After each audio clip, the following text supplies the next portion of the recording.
सावित्रीनं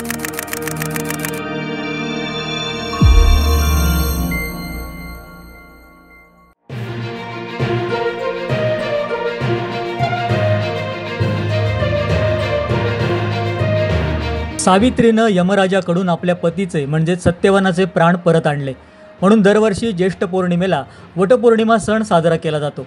खरं तर हा महिलांचा सण। जसं वटवृक्षाला मोठं आयुष्य असतं तसंच आयुष्य आपल्या पतीला मिळावं म्हणून सुवासिनी कामना करतात, वडाची पूजा करतात।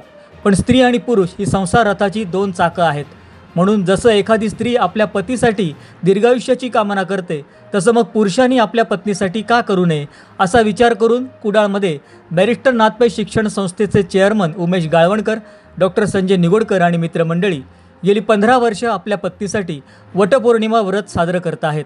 या व्रताचं यंदाचं हे 16वं वर्ष आहे। आज सुद्धा वटपौर्णिमेच्या निमित्तानं कुडाळ शहरातल्या श्री गवळदेव मंदिरात ही सर्व पुरुष मंडळी वडाच्या पूजेसाठी जमली होती। श्री गवळदेवाला सांगणं करून सर्वांच्या वतीनं उमेश गाळवणकर यांनी वडाची यथोचित पूजा केली। त्यानंतर सर्व पुरुष मंडळींनी वडाला फेऱ्या मारत दोरा गुंडाळला। आपली पत्नी दरवर्षी आपल्या दीर्घायुसाठी वटवृक्षाची पूजा करते, मग आपण देखील तिच्यासाठी हे व्रत का करू नये असा विचार करून गेली 16 वर्ष आम्ही सर्व पुरुष मंडळी वटपौर्णिमा साजरी करत असल्याचं प्राध्यापक अरुण मरगज यांनी सांगितलं। भारतीय हिंदू संस्कृतीमध्ये एक सर्वात महत्त्वाचा आणि स्त्रियांच्या आवडीचा, आदराचा आणि पावित्र्याचा सण म्हणजे वटपौर्णिमा। आणि ही वटपौर्णिमा स्त्रिया अगदी आदराने, आतुरतेने आणि श्रद्धाभाव ठेवून हे साजरी करताना पाहायला मिळतात। आणि त्यामुळे जर नवऱ्याला दीर्घायुष्य व्हावं, त्याचा प्रगती व्हावी, यश मिळावं, हा जर श्रद्धाभाव ठेवून एखादी स्त्री, एखाद्या भारतीय स्त्रिया जर हा सण आणि ही पौर्णिमा साजरी करत असतील तर पुरुषाच्या मागे जी समर्थमध्ये उभी असते स्त्री, तिच्या त्यागाची समाजाला जाणीव व्हावी आणि तिच्याप्रती श्रद्धाभाव, आदरभाव व्यक्त करावा या उद्देशाने बॅरिस्टर नाथपै शिक्षण संस्थेचे चेअरमन सन्माननीय उमेश गाळवणकर, त्यांचे मित्र डॉक्टर संजय निगुडकर यांच्या संकल्पनेतून 2009 मध्ये ही जी पुरुषांची वटपौर्णिमा या कुडाळ गवळदेव परिसरामध्ये साजरी केली जाते। आणि तीच परंपरा अखंडितपणे या ठिकाणी सुरू राहिलेली आहे। आज हे 16वं वर्ष आणि ही अखंड परंपरा या ठिकाणी आम्ही सुरू ठेवलेली आहे। आणि समाजाने जर एकमेकाचा आदर ठेवला, स्त्री पुरुषामध्ये, कुटुंबामध्ये स्त्री पुरुषांनी एकमेकाचा जर आदर ठेवला तर समाजाच्या निकोप वाढीसाठी आणि आरोग्यदायी सामाजिक संबंध निर्माण करण्यासाठी ही प्रथा जी आहे खरोखरच प्रेरणादायी आणि आदर्शभूत ठरू शकते असा आम्हाला ठाम विश्वास आहे।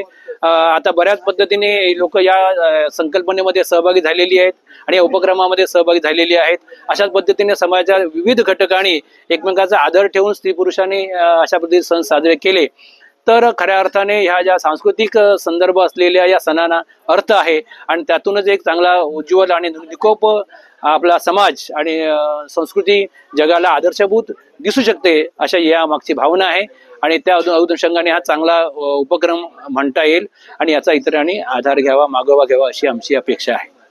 महिला नेहमीच वटपौर्णिमा साजरी करतात, पण कुडाळमधले पुरुष गेली 16 वर्ष हे व्रत आपल्या पत्नीसाठी करतायत हे तेवढंच कौतुकास्पद आणि सर्वांनी आदर्श घेण्यासारखं आहे असं सौ अमृता गाळवणकर यांनी सांगितलं। वटसावित्रीची पूजा म्हणजे आजचा सण हा स्त्रियांसाठी खूप मोठा मानला जातो, कारण जसं वडाला खूप आयुष्य आहे तसं आपल्या पतीलाही जास्त आयुष्य मिळावं म्हणून त्या करतात।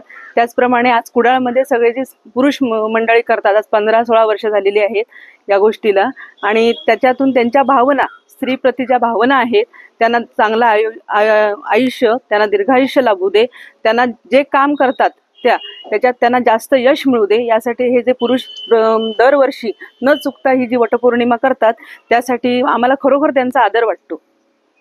यावेळी उमेश गाळवणकर आणि सौ अमृता गाळवणकर यांनी एकत्र वटवृक्षाला फेऱ्या मारून स्त्री पुरुष समानतेचा संदेश दिला। या सोहळ्यात उमेश गाळवणकर, प्राध्यापक अरुण मरगज, राजू कलिंगण, प्रसाद कानडे, प्राध्यापक परेश धावडे, सुनील गोसावी, ज्ञानेश्वर तेली, ओंकार कदम, महादेव परब, बळीराम जांभळे, अजय भाईप, सुरेश वर्क आदी सहभागी झाले होते।